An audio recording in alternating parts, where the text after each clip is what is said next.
Thank you, Presiding Officer. And like others, I campaigned in the 1975 referendum that Harold Wilson had to solve internal political difficulties in the Labour Party, the party of government, that resulted in a yes vote. My party took a position against because of the sellout of the fishing industry, but for my part, I was always firmly on the yes side and voted accordingly, doing so with a heavy heart, knowing I was disagreeing with my party. But of course, 1975 wasn't the start of the story. The UK joined the then European Economic Community in 1973 under a Tory Prime Minister. But things go somewhat further back than that. It was a UK Member of Parliament who had been a prosecutor at the Nuremberg trials, who was the moving spirit behind the European Convention on Human Rights, and Winston Churchill was the Prime Minister that took the UK into that and was a proud signatory of the Convention when it came into operation on the 3rd of September 1953. But of course it goes further back than that as well.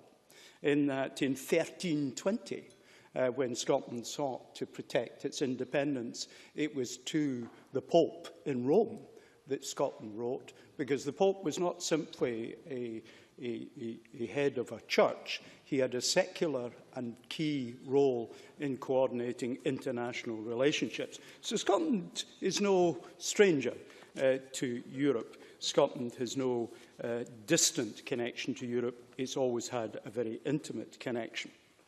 Jamie McGregor and others derided the idea of four-nation consent, and, among other things, said, of course, it would be inconceivable that different parts of the UK went different ways.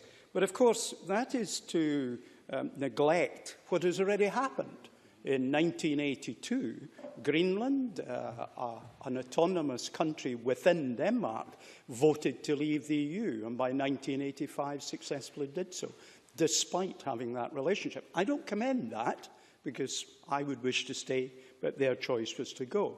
So it is entirely possible, by that example, for different decisions and different effects, even within one single existing member. Jamie also, in his approach, seemed to imply that Spain should withdraw access to benefits for the nearly 1 million UK citizens who live in that country. Reference has been made to Norway and Switzerland, and for a while one of my nieces lived in Norway and commuted daily to Sweden to work, I may say, never showing a passport or anything else, which I thought was quite interesting at a European boundary. But certainly there is increasing disquiet in Norway at, first of all, the economic contribution they require to make to the European Union as a price for being in the European Economic Area, but also at their having to be bound by the rules of the European Union while having no say in how they work. We heard someone say that France is substantially more centralised than the UK.